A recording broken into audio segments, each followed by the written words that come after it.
Pois é, a nossa novela está ficando cada vez mais interessante e cada capítulo deixa a gente, sabe, com a pulga atrás da orelha. Você lembra quando o Eduardo Bolsonaro falou que ia lá para os Estados Unidos e os ministros do Supremo Tribunal Federal ficavam rindo, fazendo chacota? Pois é, agora ele quer terminar o serviço. Adivinha? O negócio dele agora é na Europa. Já tem data e já tem plano. E eu vou te contar esse plano dele, que está muito bem elaborado. Você vai entender um pouquinho disso aqui. Outro ponto que a gente vai falar, ainda sobre essa nossa novela preferida, é sobre a reação do Supremo Tribunal Federal. Pois é, o Bruno Zambelli, que é deputado, ele fez uma publicação citando uma matéria do Globo. E nessa matéria do Globo, eles falam que o STF tem uma carta na manga para enfrentar o Donald Trump. O negócio é que essa carta na manga que o STF acabou de anunciar é uma verdadeira bomba atômica. Você não entendeu? Se eles fizerem isso, se realmente eles agirem dessa forma, esquece. Compra sua passagem, porque aqui vai dar ruim. Outro ponto que a gente vai falar. Tem reação contra os ministros e eles estão deixando passar batido. Ó, escuta o que eu estou te falando, eu já avisei e vou avisar de novo. Seção 301. Ela é mais brutal do que a lei Magnitsky contra os ministros do STF.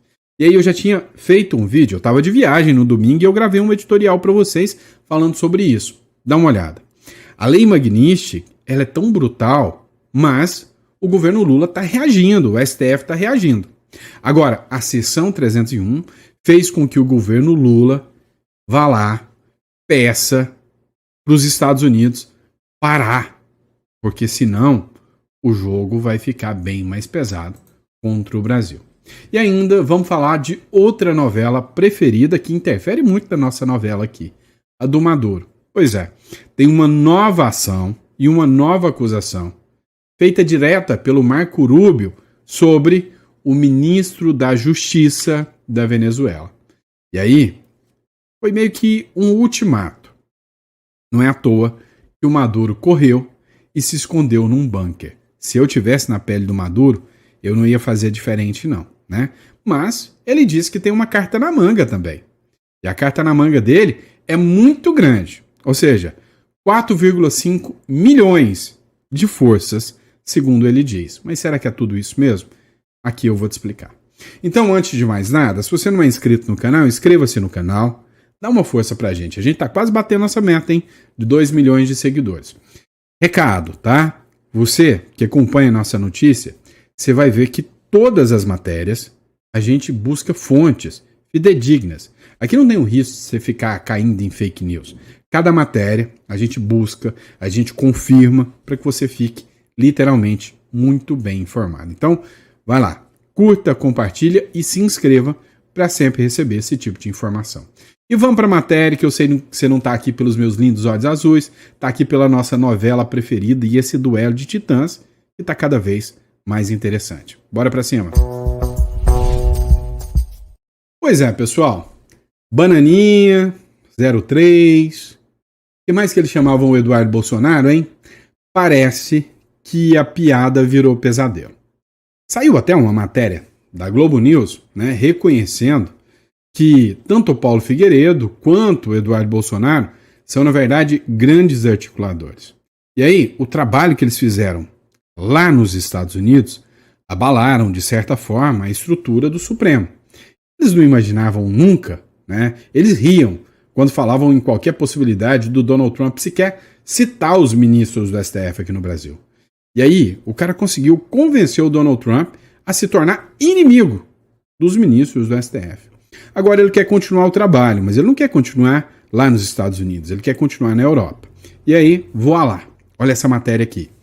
Matéria do Igor Gadelha, hein? Então, citando a fonte para vocês, Metrópolis, Igor Gadelha, todas as nossas matérias, a gente cita a fonte para ninguém vir com mimimi depois, falando que tem fake news aqui, tá bom? O Eduardo Bolsonaro já tem data prevista para ir à Europa, articular contra Alexandre de Moraes. Agora, eles não estão rindo mais não. Agora não é bananinha mais não. Literalmente eles estão com medo do efeito que isso pode dar lá na Europa. E aí, tem, vamos dizer assim, uma piadinha sarcástica por parte do Eduardo Bolsonaro sobre essa data que ele escolheu. Quem traz a informação é o Paulo Figueiredo, para o jornal Metrópolis. Mas tem uma piadinha que essa data foi escolhida a dedo. E eu vou te explicar o que é. O deputado Eduardo Bolsonaro e também o jornalista Paulo Figueiredo, já não é mais tratado como blogueiro, agora virou jornalista, né, porque estão com medo, já tem uma data prevista para viajar à Europa e buscar as sanções contra o ministro Alexandre de Moraes. A coluna do Igor Gadelha, o Paulo Figueiredo deu uma entrevista e disse que a previsão é que eles vão desembarcar lá no continente europeu no dia 12 de setembro. E aí, talvez você não entende, né? O que tem marcado para o dia 12 de setembro? Aonde que está essa piadinha, né, do Paulo Figueiredo e do Eduardo Bolsonaro sobre 12 de setembro? 12 de setembro é a data final do julgamento do Bolsonaro. Ou seja, o Eduardo Bolsonaro vai pisar na Europa no dia em que o seu pai estará sendo condenado. Julgado não. Julgado é quando você tem defesa, presunção de inocência. Não, ele vai estar sendo condenado num tribunal que foi preparado, estruturado para isso, né? Só para você ter uma noção, o Igor Gadelha publicou o seguinte: de acordo com o jornalista, não é mais blogueiro, não é neto de ditador, agora eles estão chamando ele de jornalista. Olha o medo, hein? O roteiro inicial deve incluir agendas na Espanha. Espanha é aquele mesmo país que o Oswaldo Eustáquio, o jornalista, fugiu. Fugiu aqui e pediu asilo político lá. E que o ministro Alexandre de Moraes mandou um pedido de extradição para ele. Sabe qual foi a resposta? Não. O Alexandre de Moraes persegue ele politicamente. Então, já começou bem, pela Espanha, né? Então começa pela Espanha, depois Bélgica, que a gente sabe que também não é muito fã do Lula e do Moraes, e por fim, a Itália, da Meloni, né? Você acha que a Itália não vai recepcionar muito bem? Você acha que o Eduardo Bolsonaro não tem uma relação muito boa com a Meloni, assim como tem com o Trump? Pois é, imagina, 3 países como Espanha, Bélgica e Itália na cola do ministro Alexandre de Moraes, igual o Donald Trump. Pois é, já não virou piadinha mais. E aí, qual o seu comentário sobre isso? Será que eles vão rir dessa piada ou será que a piada já perdeu a graça? Coloca no comentário que eu quero saber. Vamos lá. No próximo agora, eu vou falar sobre essa matéria aqui com vocês. Matéria do Globo. Apesar de Flávio Dino, os bancos brasileiros terão que se render à Lei Magnitsky. Resumindo isso aqui para você. Com ou sem decisão do Flávio Dino, a caneta do Flávio Dino acabou de entender que a carteira do Donald Trump é muito mais poderosa, muito mais forte do que a caneta do Flávio Dino. E aí, o temor que os bancos têm sobre a Magnitsky é muito maior. Dá uma olhada nessa matéria do Danúzio aqui que diz o seguinte: o temor sobre os efeitos da Magnitsky gera incerteza e ações de banco simplesmente despencaram. Ou seja, caíram a quase zero, né? Despencaram. Dá uma olhada. Ó, Bradesco caiu quase 3%. O Itaú, e eu tenho ação da Itaú, eu me lasquei nessa aqui. Santander, tá? Banco do Brasil, coitado de nós que investimos no Banco do Brasil, né? A BC4, que é a ABC Brasil, também despencou, né? Despencou menos, mas uma das mais afetadas aqui foi o próprio Bradesco. Agora, o que acontece? O sistema bancário brasileiro está enfrentando, né, incertezas depois da decisão do Flávio Dino. O diretor do Nubank, um dos diretores principais do Nubank, segundo o Danúzio anunciou aqui, tirou quase 2 bilhões do Nubank, vendeu as ações aqui do Brasil. É porque ele sabe o tamanho do buraco que pode acontecer aqui no Brasil. Agora, mesmo com um risco financeiro gigantesco, os ministros do STF não vão recuar nem 1 milímetro. O Alexandre de Moraes, ele deu uma entrevista lá no The New York Times. Você lembra disso? E disse, não vou recuar nem 1 milímetro. Aposta por quê? O Globo diz que eles têm uma carta na manga. Olha essa matéria do Globo aqui, que foi publicada pelo Bruno Zambelli. Após reação do Flávio Dino a Magnitsky, o STF guarda uma carta na manga em caso de escalada do Donald Trump. Pois é, segundo essa publicação, a próxima carta na manga do Supremo Tribunal Federal é muito mais grave e sombria do que só uma decisão do Flávio Dino. Há especulações, segundo essa matéria do Globo, né, da Malu Gaspar, que eles podem bloquear ativos ou contas de empresas americanas com interesse no Brasil. É da lapada de novo na Starlink, né? É da lapada na Wise, é da lapada num monte de instituições, PayPal, que funciona aqui, Microsoft, né? Tudo isso aí pode chegar aqui, WhatsApp, pode chegar aqui no brasileiro. E aí, você consegue imaginar o tamanho da retaliação que o Donald Trump faria se uma medida dessa acontecer? O tamanho da retaliação, o tamanho da provocação que é isso, se os ministros do STF realmente fizerem isso. Não sou eu que estou falando, tá aqui na fonte, ó, matéria do Globo, do Lauro Jardim, ou melhor, da Malu Gaspar, desculpa, para falar que depois eu não estou citando a fonte. Na prática, são 200 milhões de brasileiros que vão para a forca, vão ser o boi de piranha para salvar 11. Lembra da história do boi de piranha que eu te contei? Que eles sangram um boi, jogam no rio para todas as piranhas irem lá comer o boi. E aí a boiada passa? Pois é, aqui é o contrário. Eles sangram a boiada inteira, jogam a boiada no rio para as piranhas se fartarem ali e os 11 bois supremos passam enquanto a gente está aqui sangrando. Deu para você entender o tamanho da pancada? Vamos lá. O Poder 360 também fez uma publicação nesse sentido. A estratégia do STF para os Estados Unidos. Olha a doideira. Não, eu vou até ampliar para vocês lerem. A corte ergue a voz e resiste, esperando que os Estados Unidos concluam não avançar no confronto direto com o judiciário brasileiro. O André Marsiglia, que é um advogado, constitucionalista e comentarista político, ele disse o seguinte: a corte, o Supremo, erguer a voz, esperando que o judiciário, que o Donald Trump tenha medo de confrontar, que vai recuar, segundo o André Marsiglia, é a mesma coisa de você estar perdido na selva, tá andando no meio da selva, de repente se depara com um urso gigantesco e começa a gritar, achando que o urso vai sair correndo de medinho de você. É a mesma coisa. Ou melhor, vamos trazer aqui para as falas da própria Globo News. É a mesma coisa de um mico que pesa aí 500 gramas, começar a gritar perto de um gorila de 500 quilos e achar que vai fazer o gorila correr, né? Piada. O gorila vai pisar em cima do mico e vai massacrar o mico. Literalmente é isso que está acontecendo, né? Literalmente é isso que vai acontecer. No próximo bloco, a gente vai falar de algo ainda mais grave do que poderia ser a Lei Magnitsky. Espera aí para você acompanhar. Bora lá, pessoal. Você está vendo que a Lei Magnitsky está chegando igual um trator. O Supremo não está recuando. O Lula está adorando, está achando o máximo, né, essa aplicação dessas sanções contra o Brasil, tarifaço. Só que tem uma coisa que o Lula não está achando o máximo. Por quê? Porque tem um efeito ainda mais devastador do que a Lei Magnitsky. Esse tipo de informação você não vê em qualquer lugar, não. Dá uma olhada. O governo Lula pediu aos Estados Unidos a revisão da investigação contra o Brasil. Até agora, toda hora que o Trump vai fazer, aumentou o tarifaço, cara, eles nem banaram o rabinho. Falaram, não vou conversar com o Trump, não vou recuar, estão atacando a minha soberania. Mas essa aqui, eles não ficaram nesse papinho de soberania, não. Eles, sinceramente, foram atrás.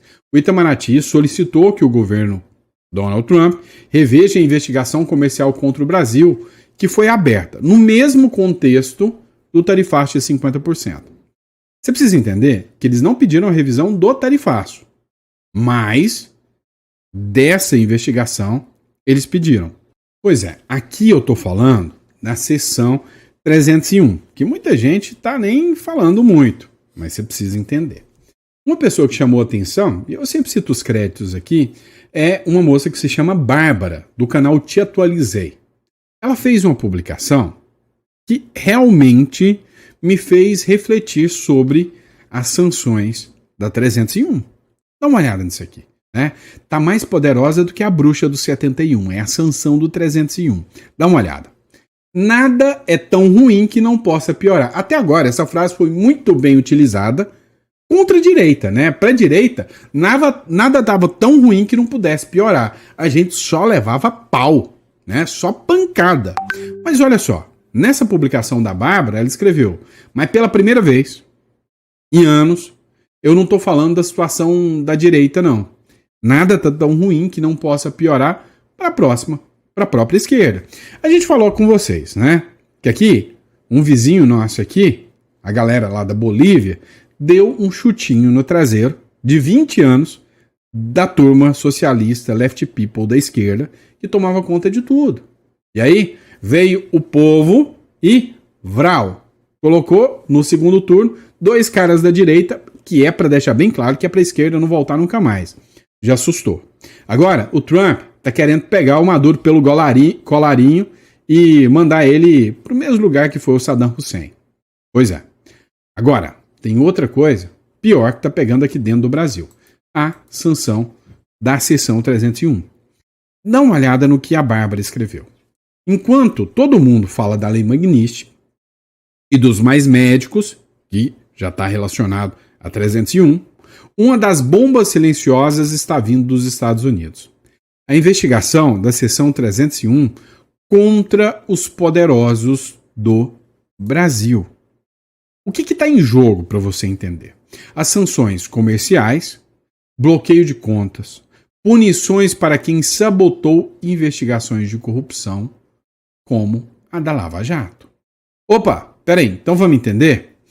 A Lei Magnitsky, ela trata de violações dos direitos humanos, e aí as sanções são sanções políticas, né? São sanções que vêm com bloqueio de contas e tudo, mas são sanções políticas que expõem uma discussão meio sobre violação de direitos humanos. Aqui nós estamos falando de corrupção e crime pesado, que pode levar a gente para a cadeia. Adivinha? O STF está bem no centro disso. As decisões que anularam provas, soltam condenados e protegeram corruptos agora podem ter um preço alto a ser pago. E esse preço não vai ser pago em real não, meu irmão. Vai ser pago em dólar. Magnitsky.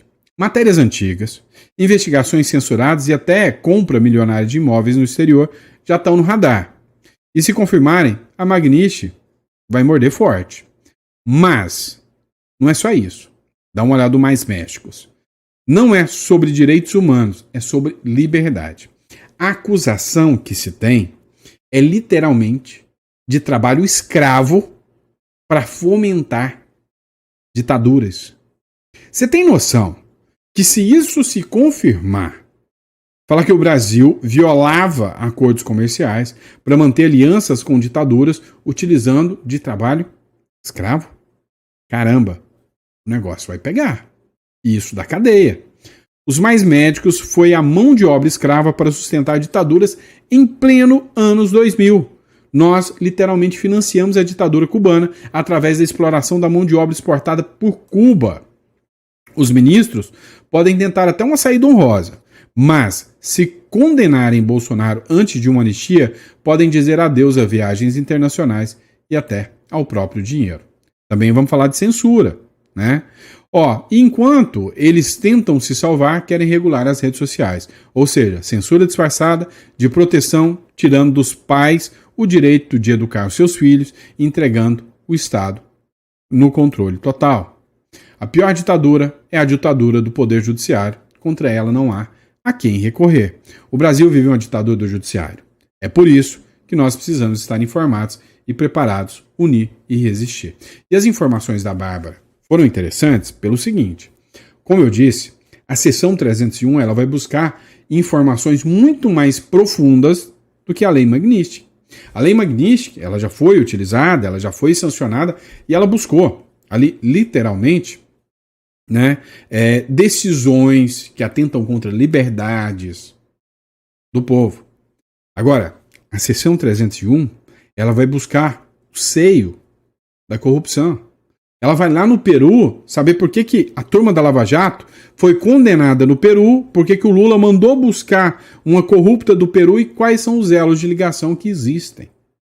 Meu amigo, o tsunami está só começando. E você vai acompanhar em primeira mão tudo isso que está acontecendo, tá? Agora, no próximo bloco, a gente vai falar literalmente sobre os Estados Unidos entrando com o pé na porta e arrancando na marra gente que ele não gosta. Você quer ver? Vem comigo. Pois é, eu tô falando do ditador da Venezuela, Nicolás Maduro, e todos os seus aliados. Os Estados Unidos já entenderam que não basta mais ficar naquele papinho, né, de vamos aqui impor sanções, vamos impor restrições comerciais. Não, os Estados Unidos viram que quando existe gente igual o governo brasileiro, ele financia essas ditaduras com os mais médicos, com construção de Porto de Mariel, ele compra petróleo da Rússia para financiar a guerra da Ucrânia. É isso que os Estados Unidos acusam. Eles sabem que você sanciona um país, mas ele acha um jeitinho de burlar aquilo. Agora, você tem que entender uma coisa. As sanções até que dá para desviar, mas bala não faz curva. Bala vai direto no alvo. E é isso que eles estão querendo utilizar contra o Maduro. Dá uma olhada nessa matéria da Gazeta do Povo. Os Estados Unidos acusam o ministro da Justiça da Venezuela e sua gangue, chamou de gangue, criminosos, bandidos, de destruir o país e anunciam sanções. O governo dos Estados Unidos acusou nessa segunda-feira o ministro do Interior e Justiça da Venezuela, que é o Diosdado Cabello, né, e a sua gangue de destruir o país, prolongado pela terceira semana a troca de recriminações após elevar para 50 milhões a recompensa por informações que levarem à prisão do Maduro. E aí, quem fez essa acusação foi o Marco Rubio, né? E o Christopher Landau. Foram os dois que fizeram uma publicação na Rede X e declarou que Cabello e sua gangue de criminosos brutais, em referência, né, ao povo, em referência, né, aos aliados do Maduro, que eles destruíram o país. E aí, o próprio Christopher Landau disse que ele não passa de dezembro.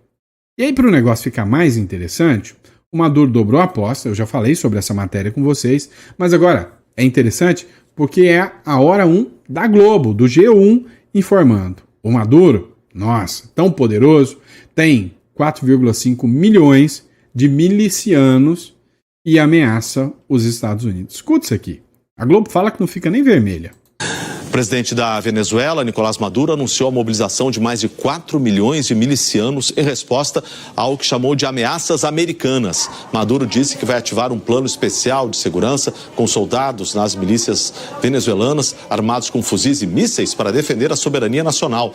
A declaração aconteceu enquanto os Estados Unidos enviam navios de guerra para o Caribe em operação contra o narcotráfico. E semanas depois de o Departamento de Justiça americano dobrar a recompensa por informações que levem à prisão de Maduro. Ele é acusado pelos Estados Unidos de envolvimento no narcotráfico e de representar uma ameaça à segurança. Pois é, 4,5 milhões de milicianos. Ué, se ele tivesse 4,5 milhões de milicianos, era só mandar todo mundo votar nele, né? Até a turma da UOL tá fazendo chacota, né? Por quê? Porque eles entenderam que o jogo é um pouquinho mais diferente. Dá uma olhada. Essa matéria foi publicada pelo Bruno Zambelli agora, a turma do UOL. O Trump enviou 3 navios militares para a Venezuela. E aí, até o UOL já está repercutindo isso aqui. Estão rindo de nervoso, porque sabem que mais um ícone da esquerda está prestes a cair. Acompanhe essa matéria. Absolutamente nada. Bom, vamos para o nosso assunto do dia. Jamil colocou há pouco uma sua coluna disponível para você na nossa página do UOL. que já está entre as mais lidas e que tem a ver com mais uma ação de Donald Trump. O presidente dos Estados Unidos mandou 3 navios militares para a costa da Venezuela. O governo Trump enviou para a costa da Venezuela 3 navios militares sob o argumento de que serão usados para lutar contra o tráfico de drogas em águas internacionais. E esse gesto acendeu um alerta entre os diplomatas, entre as diplomacias do Brasil e de diversos países latino-americanos. De acordo aí com algumas fontes, os barcos devem se aproximar da região até a noite desta quarta-feira. Queria que você relatasse para a gente sobre essa ação do governo de Donald Trump e por que ele faz isso, Jamil. Vamos lá, Fabíola, porque isso é extremamente importante e eu diria delicado. Desde o governo de Donald Trump, e o Sakamoto tem falado sobre isso, inclusive, há uma tentativa deliberada do governo americano de classificar os grupos de narcotráfico como grupos terroristas. Inclusive no Brasil, uma tentativa de pressionar o governo para qualificar, por exemplo, o PCC como um grupo terrorista. Lembrando que Cláudio Castro, governador do Rio, e Tarcísio, em São Paulo, e além, claro, do clã Bolsonaro, todos eles apoiam essa ideia de transformar, basicamente, o PCC num grupo terrorista.